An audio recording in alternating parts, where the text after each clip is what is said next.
समस्त को नमस्कार आरजे गुड्डीर आज रेडियो बाणी गोटे बहुत भल जिनस मो मन को आसला। आई होप आपण मैंने या सहित अग्री करेंगे कि नहीं से मुझे जानी बट हाँ कमेंट्स निश्चय जनइबे कि आपण कौन भावती। एमती बहुत थर आमे मैंने शुणु स्पेशली आर्टिस्ट माने कि एक्चुअली फेम गोटे एमती जिनस जोटा कि रहिबा समय रे एते एडिक्शन आमर करे दिए बा आमे एडिक्टेड हो जाऊ कि सी जिते पलाए आमे बहुत किसी जिनस लाइफ रे हरई दो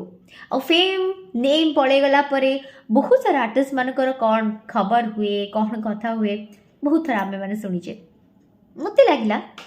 कि जो फेम अच्छी ना ये जो नेम फेम कौन बुझंती आमे आई डोंट नो। मत लगे कि फेम आपण जिते निजर गोटे किसी स्वप्न आपण पूरण करछंती जो जिनस को आपण पाइबा पाई दिन राति लगी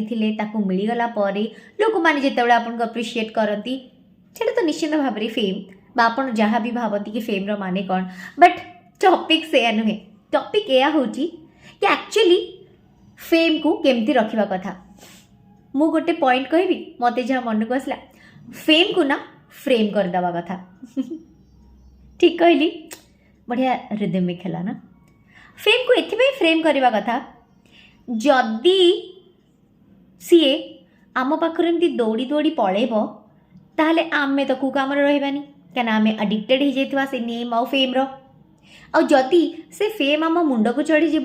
सेमती भी आम तौक पलैबा मुंड उपर नाचब तो कौन करवा फेम को फ्रेम करदबा प्रत्येक दिन देखुवा आ भावुवा कि आगु आउ कौन अधिका करी जोटा मो पाई जो मो फोरम रे अच्छी तापाई मो सोसाइटी पाई मो फैमिली पे अधिका मु कौन करि परिबी। निजे फ्रेम हो जावा आगु फेम को फ्रेम कर दियंतु ना सी आपण को मुंडरे चढ़िबो ना आपण तार एडिक्टेड हेबे एवं लाइफ रे आपणकर स्वप्न को धीरे धीरे करी पूर्ण करथिबे एवं निश्चित भाव रे आपणकर स्वप्न जगु आउ कहार स्वप्न भी पूर्ण हो पारथिबो। सही बोला आज गुडियर रेडियो बाणी एतिकी कमेंट रे जानेबे हाँ आपण कौन भावती फेम को लेकिन फ्रेम करवा कथा।